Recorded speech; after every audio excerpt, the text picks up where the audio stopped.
আমার বাংলাদেশ। আসসালামু আলাইকুম ফ্রেন্ড, সবাই কেমন আছেন? আশা করি আল্লাহর রহমতে সবাই ভালো আছেন। আমি আলহামদুলিল্লাহ অনেক ভালো আছি। তো আজকে দেখুন ইয়ামি মজাদার এই গরমে ঠান্ডা ঠান্ডা আইসক্রিম, আমের আইসক্রিম, ম্যাঙ্গো আইসক্রিম। এটাতে খেতে খুবই মজা গরমের ভিতরে। আর স্বাধীন দেশ, এখন আমাদের বাংলাদেশ স্বাধীন দেশ, নতুন একটা দেশ পেয়েছি, নতুন একটা জীবন পেয়েছি। আগে যেমন মারামারি ধরাধরি যে কোনো বিনা অপরাধে মানুষদের গ্রেপ্তার করতো পুলিশ, এখন সবাই মুক্ত।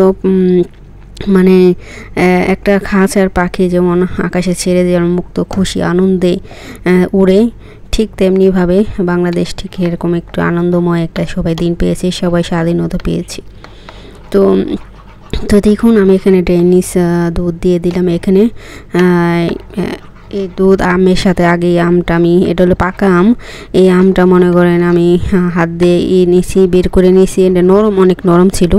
তো পরে এটা ব্লেন্ডার করব আমি। এখন এটা মানে আইসক্রিম তৈরি করব। এই যে পাকা আম আর আরেকটা আম নিব, সেটা হচ্ছে আশিন আম। ওটা একটু মানে কাঁচা, কিন্তু অনেক মিষ্টি। কাঁচা আমি কিন্তু মিষ্টি। আমটা অনেক মজা, মানে খেতে অনেক মজা। তো আমি দুইটা আম মিলিয়ে এখন আইসক্রিম তৈরি করব। তো এটা কিভাবে তৈরি করি আমার পুরো ভিডিওটা দেখতে থাকুন, তাহলে দেখবেন অনেক মজা। এই আইসক্রিমটা এত মজা, একবার যদি খান না আপনি বারবার আপনি ঘরে ট্রাই করবেন। তো এই যে দেখুন আমি একটা আম, এটা আশিন আম নিয়েছি। এটা মানে অনেক বড় একটা আম, ক্যামেরা তো ছোটো দেখা যায় কিন্তু অনেক বড় আমটা। এখন আমি কেটে নিব। এই আমটা কাঁচা, যে কাঁচা পাকা আম আছে না, সেটাই এটা যদি মনে করেন ঘরে অনেক দিন রেখে বা খাওয়া যায় তাহলে আরও বেশি মজা হয়। তো আমি এটা দিয়ে আইসক্রিম তৈরি করব। ওই পাকা আমটা আগে নিয়েছি একটা, তো ওটা অন্য আম লাল, আর এটা হচ্ছে একটু কাঁচা, কিন্তু এটা অনেক মিষ্টি। কাঁচা আম হলে তারপর অনেক মিষ্টি। তো আমাদের স্বাধীন একটা বাংলাদেশ পেয়েছি। তো মানে এই দেশটা মানে এখন মনে হয়েছে, মানে আমি তো বিদেশে আছি, আমার মন চাইছে দেশে যাইতে। এখন দেশে যাই একটু আনন্দ উল্লাস করতে পারতাম সবাই মিলে, কারণ বিদেশে তো একা, এখানে আর একা কি আনন্দ করবো, কোনো আত্মীয় স্বজন নাইকে। তো এর জন্য আমার মন চাইছিল যদি আমি দেশে যেতাম, সব আত্মীয় স্বজনকে ডাকায়, মানে সবাই মিলে একটা পার্টি করতাম। তো মানে অনেক আনন্দ করতাম, একটা সবাই একটু ঘোরাফেরা বাইরে একটা আনন্দ করতে পারতাম। কিন্তু যেহেতু আমরা বিদেশে থাকি, তো এই একা আর কি করব। তো কেউ আত্মীয় স্বজন, বান্ধবী ধরেন, বন্ধু বান্ধবের জামাই বা সন্তান নিয়ে আর কি আনন্দ করা যায়। তো সবচেয়ে বন্ধু বান্ধব ধরেন আত্মীয় স্বজন যারা আছে সবাই মিলে একসাথে, মানে একটা আনন্দই আলাদা। দেশে যদি থাকতাম অনেক পার্টি করতাম আর এত আনন্দ করতাম, এটা আমি কি আর বলবো। এখানে আমি একা কিছু করতে পারতেছি না। তো যাই হোক, আপনাদের সাথে তো আমি মানে বাংলাদেশটা একটা এখন স্বাধীন হয়েছে, তারপরও পুরোপুরি স্বাধীন হয়, এখনও চক্রান্ত চলতেছে। এখন জানি না কোন দিকে যাইব, দিকটা ভালো দিক না খারাপ দিক, এখনও মানে একটু ভয় আছে।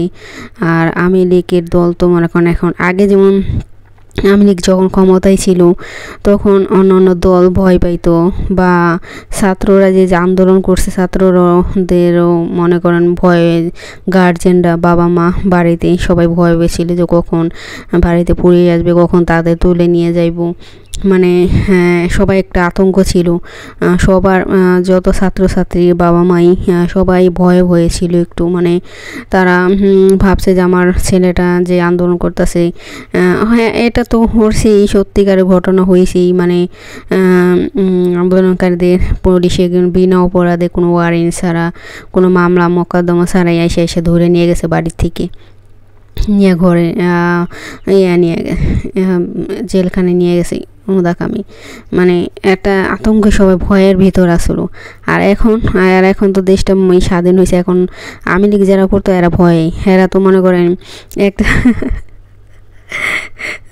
আমার এত হাসি পাইতেছে, একটা নেতা মানে মন্ত্রী বোরকা পরে এয়ারপোর্টে ধরা খাইছে। মানে বোরকা পরে দেশ পাড়ে, মানে অন্য বিদেশে চলে যেতে চাইলাম, মানে বিদেশে ছাত্রদের ভয়ে, যাতে ছাত্ররা দেখলে তো মারবো, মানে মার দেবো, সেই ভয়ে মানে বোরকা পরে, মেয়েদের বোরকা পরে এয়ারপোর্টে গিয়ে ধরা খাইছে। এয়ারপোর্টে পরে বিদেশে আর যেতেই পারে নাই। তো এরকম মনে করেন এখন যেমন এই আওয়ামী লীগের দল বল যারা একটু মানে ছাত্রদের মারছে, ওর ছাত্ররা তো চিনেই রাখছে যে কে তাদের উপর আক্রমণ করছে বা কারা কারা, তাদের তো ছাড় দিব না। এখন তো যেহেতু ওরা ক্ষমতায় নাই, এখন ওরা কিছুই করতে পারবো না, পুলিশও কিছু করতে পারবো না। এখন পুলিশেরও আতঙ্কে রয়েছে, কারণ পুলিশ এতদিন ছাত্রদের উপর নির্যাতন করছে।